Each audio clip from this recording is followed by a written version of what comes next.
નમસ્કાર મિત્રો, એજ્યુ help YouTube ચેનલમાં આપ સૌનું હાર્દિક સ્વાગત છે. આજે આ વિડીયોમાં આપણે શિક્ષણ રિલેટેડ યોજનામાં જોઈએ તો જ્ઞાન સેતુ યોજના વિશે આપણે વિસ્તારથી સમજવાના છીએ. હવે આ જ્ઞાન સેતુ યોજના જે છે તે યોજનાનું નામ શું છે? તો યોજનાનું નામ છે મુખ્યમંત્રી જ્ઞાન સેતુ મેરિટ સ્કોલરશિપ યોજના. આ યોજનાના અમલીકરણ અધિકારી જે છે એ નિયામક શ્રી શાળાઓ એટલે કે COS જે છે એ યોજનાના અમલીકરણ અધિકારી છે. આ યોજના કોના માટે છે? તો કે જે આ યોજના પરીક્ષા પાસ કરે તો ધોરણ 6 થી 12 ના વિદ્યાર્થીઓને લાભ મળે છે. આ યોજનાનો ઠરાવ છે એ કોના દ્વારા કરવામાં આવ્યો છે? તો કે શિક્ષણ વિભાગ દ્વારા યોજનાનો ઠરાવ 7/6/2023 ના રોજ કરવામાં આવેલો છે. આ યોજના હેઠળ ધોરણ 5 પૂરું કરે અને મેરિટમાં આવે તો તેવા 30,000 વિદ્યાર્થીઓને લાભ મળવા પાત્ર થાય છે. હવે આપણે યોજનાને વિસ્તારથી સમજીએ તો સૌથી પહેલા તો શાળાઓની પસંદગીના ધોરણો જોઈએ. તો પહેલું જે આપ્યું છે તો તેમાં નિયામક શ્રી છે એ શાળાઓ દ્વારા 4A માં દર્શાવેલા 4A માં એટલે એમાં જે છે એ ખાનગી શાળાઓ અરજી કરે છે અને એ અરજીને આધારે જો માપદંડો પૂરા થતા હોય તો એ માપદંડને આધારે નિયામક શ્રી શાળાઓ દ્વારા યાદી બહાર પડે છે તો તેમાંથી કોઈ પણ શાળાની પસંદગી વિદ્યાર્થી કરી શકે છે. તેમાં સ્વનિર્ભર શાળાઓ, અનુદાનિત માધ્યમિક, ઉચ્ચતર માધ્યમિક શાળાઓનો સમાવેશ થાય છે. ત્યારબાદ ખાનગી શાળા સિવાય ઉપર એમાં દર્શાવ્યા મુજબના ધોરણો મુજબ પસંદ થયેલ શાળા ઉપરાંત એટલે કે એના સિવાય તો જે શાળામાં ધોરણ 5 સુધીનો સળંગ અભ્યાસ પૂર્ણ કર્યો હોય અને CETમાં મુખ્યમંત્રી જ્ઞાન સેતુ મેરિટ સ્કોલરશિપ મેળવવા પાત્ર થયો હોય તો તે પોતાની જૂની શાળામાં ધોરણ 6માં પ્રવેશ મેળવવા માંગતો હોય તો 6 થી 8 નો અભ્યાસક્રમ પૂર્ણ કરી શકશે. એટલે કે પોતાની શાળામાં અનુદાનિત અનુદાનિત એટલે કેવી શાળા? ગ્રાન્ટ ઇન એડ શાળા.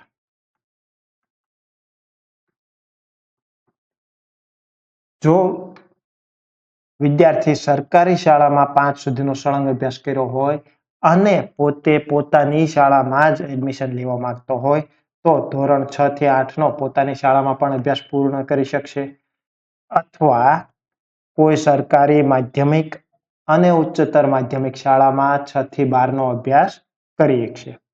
માની લો કે કોઈ વિદ્યાર્થીએ એક શાળામાં એડમિશન લઈ લીધું છે, ત્યાં તેને નથી ફાવતું, બીજી શાળામાં પ્રવેશ મેળવવા માંગે છે તો તેના માટેની જોગવાઈ C માં આપેલી છે કે શૈક્ષણિક વર્ષ પૂર્ણ થયેથી જો વિદ્યાર્થી શાળા બદલવા ઈચ્છે તો નિયામક શ્રી શાળાઓ દ્વારા જાહેર કરેલી શાળાઓની અદ્યતન પસંદગી એટલે કે નવા વર્ષની યાદી જે બહાર પડે તેમાંથી અથવા અહીંયા B માં જે 3 વિકલ્પો આપ્યા છે તેમાંથી કોઈ પણ એક શાળામાં પ્રવેશ મેળવી શકશે અને 6થું પૂર્ણ કર્યા બાદ 7મામાં શાળા બદલી શકશે. તેવી જ રીતે ધોરણ પૂર્ણ થાય પછીના ધોરણથી શાળા બદલાવી શકશે. એટલે કે શાળાઓની પસંદગી જોઈએ તો સ્વનિર્ભર શાળા, ત્યારબાદ અનુદાનિત શાળા અને સરકારી શાળા. કોઈ પણ શાળામાં 6 થી 8, 9, 10 અને 11-12માં એડમિશન લઈ શકશે. હવે શાળાની પસંદગી કેવી રીતે કરવી? તો શાળાની પસંદગી માટે સ્વનિર્ભર અને અનુદાનિત એટલે કે ગ્રાન્ટેડ શાળાઓએ પસંદગી પામવા માટે 4 માપદંડો આપ્યા છે એ પૂર્ણ કરવાના રહેશે. તો તેમાં પહેલું માપદંડ આપ્યું છે કે 5 વર્ષ પૈકી ઓછામાં ઓછું 3 વર્ષનું ધોરણ 10ની બોર્ડની પરીક્ષાનું પરિણામ 80% કરતા વધારે હોવું જોઈએ. એટલે કે છેલ્લા 3 વર્ષમાં બોર્ડનું રિઝલ્ટ જે છે એ 80% કરતા વધારે હોવું જોઈએ.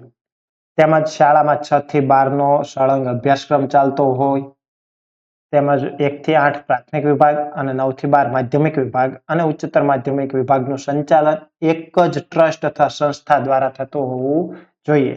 શાળાનું નામ ભલે અલગ હોય પરંતુ તેનું ટ્રસ્ટ એક હોવું જોઈએ અને ધોરણ 1 થી 10 અથવા 1 થી 12 શાળા એક જ કેમ્પસમાં ચાલતા હોય તેવી શાળાઓ પસંદગી પાત્ર છે અને તેનું લિસ્ટ જે છે એ 4A માં આપેલું છે એ આપણે અગાઉ જોયું હતું. દર વર્ષે શાળાની પસંદગીની યાદી કોના દ્વારા બહાર પડશે? નિયામક શ્રી શાળાઓ દ્વારા બહાર પડવા પાત્ર છે. હવે સી માં એવું આપેલું છે કે અદ્યતન યાદીમાંથી બાકાત થયેલી શાળા પુનઃ પાત્રતા મેળવે નહીં. એટલે માની લો કે 2025માં કોઈ શાળાને માન્યતા મળી છે તો ત્યાં વિદ્યાર્થીઓ એડમિશન લઈ લેશે. ત્યારબાદ 2026માં એ યાદીમાં સમાવિષ્ટ નથી તો 2026માં વિદ્યાર્થી છે એને પ્રવેશ આપવાનો નથી આ સીઈટી અંતર્ગત. પરંતુ 2027માં ફરીથી યાદીમાં આવે છે તો ત્યારે તેને સીઈટી અંતર્ગત વિદ્યાર્થીઓને પ્રવેશ આપી શકશે અને લાભ આપી શકશે. તો માની લો કે 2026માં તેને યાદીમાં નામ મળ્યું નથી તો 2025માં જે એડમિશન લીધું છે તેવા વિદ્યાર્થીનું શું થશે?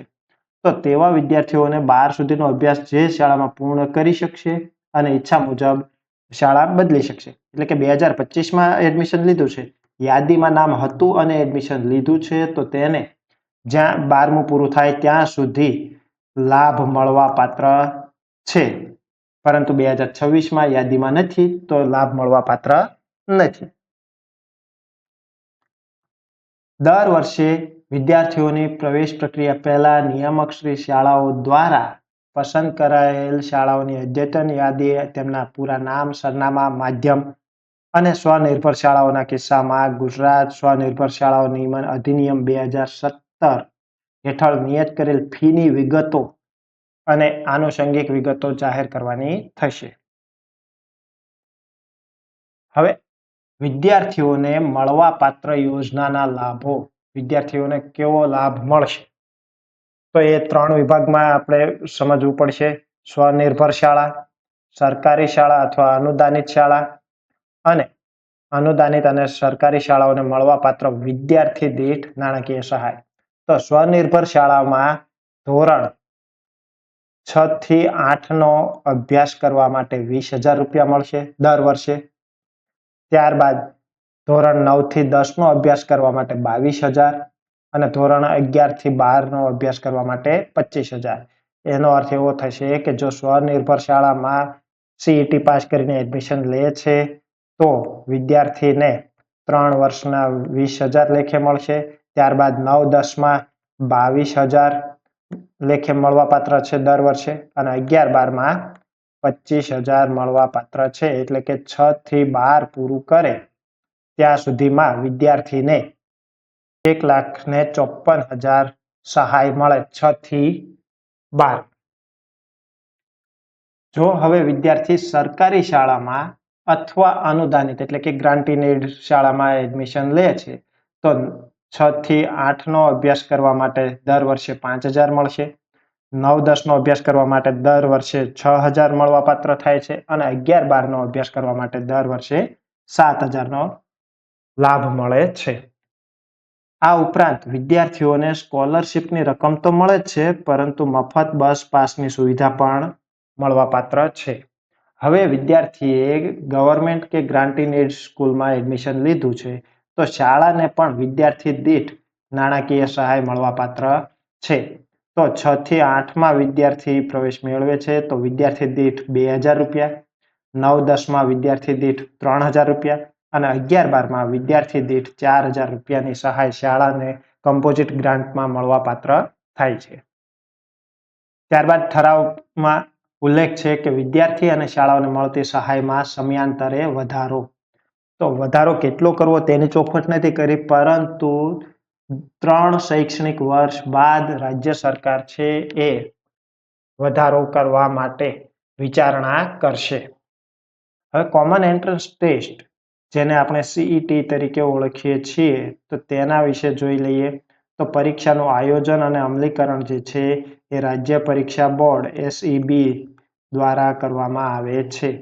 અભ્યાસક્રમ પરીક્ષાનું માળખું પણ રાજ્ય પરીક્ષા બોર્ડ દ્વારા જ જાહેર કરવામાં આવે છે.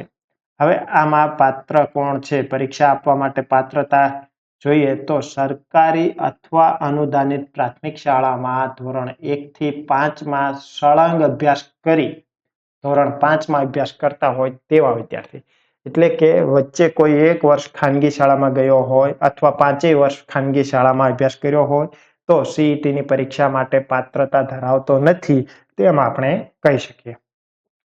હવે આ કોમન એન્ટ્રન્સ ટેસ્ટનું પરિણામ અને મેરિટ લિસ્ટ જે છે એ પરિણામમાં કટ ઓફ કરતાં વધુ ગુણ મેળવનારા તેજસ્વી વિદ્યાર્થીની યાદી રાજ્ય પરીક્ષા બોર્ડ તૈયાર કરશે અને નિયામક શ્રી શાળાઓને સુપ્રત કરવાની રહેશે.